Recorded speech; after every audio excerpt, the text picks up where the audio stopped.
So this one is going to be all about drugs.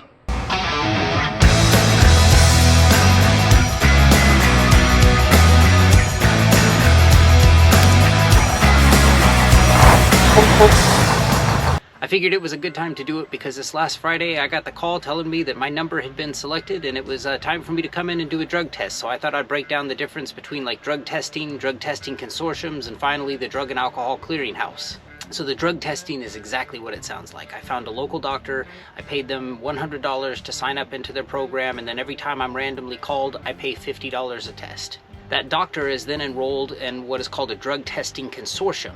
That drug testing consortium is it's basically like a lottery system that's DOT compliant, and they basically have a way to randomly select participants to come in and do a drug screen.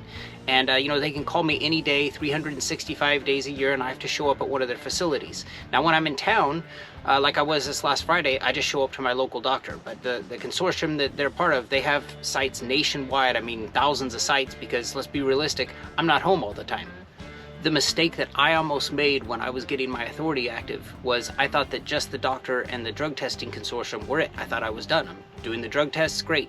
Where I was wrong was through the FMCSA, they have what's called the Drug and Alcohol Clearinghouse. What that enables the government to do, and what you're basically doing, is your drug results at this, if you're just with the doctor and just with the drug testing consortium, your drug testing results are still HIPAA protected. They couldn't provide those to the government even if they wanted to.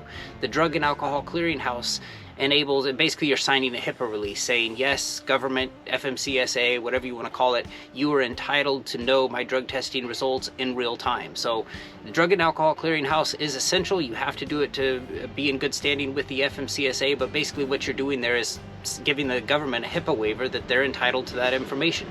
And as far as the costs of all this, I mean, the signing up with the drug testing consortium and the doctor, that's $100 a year that I pay. I'm sure costs vary from place to place. I do pay the $50 per test every time my number is randomly drawn and I have to go in and do a test. But there is no cost to join or to sign up through the clearinghouse at all.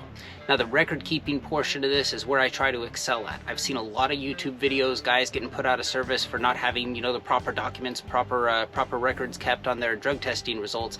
Every time I get results, whether I'm called for a drug test or whether or not it's just a month where, hey, my number didn't get called, but here's proof that I was enrolled, I print 2 copies. One I keep at home at my terminal. Now keep in mind, if you do have employees, if you probably just yourself, to the letter of the law, they say that these results need to be kept under lock and key, so just keep that in mind.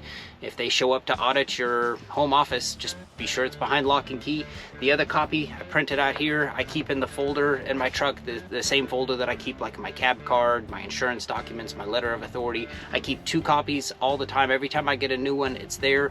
I also scan, or I take a digital copy of the results that they send me, and I keep that in a file in my phone so that if I need to, you know, access it quickly and I'm not at home or I'm not in the truck, I have access to it 24/7.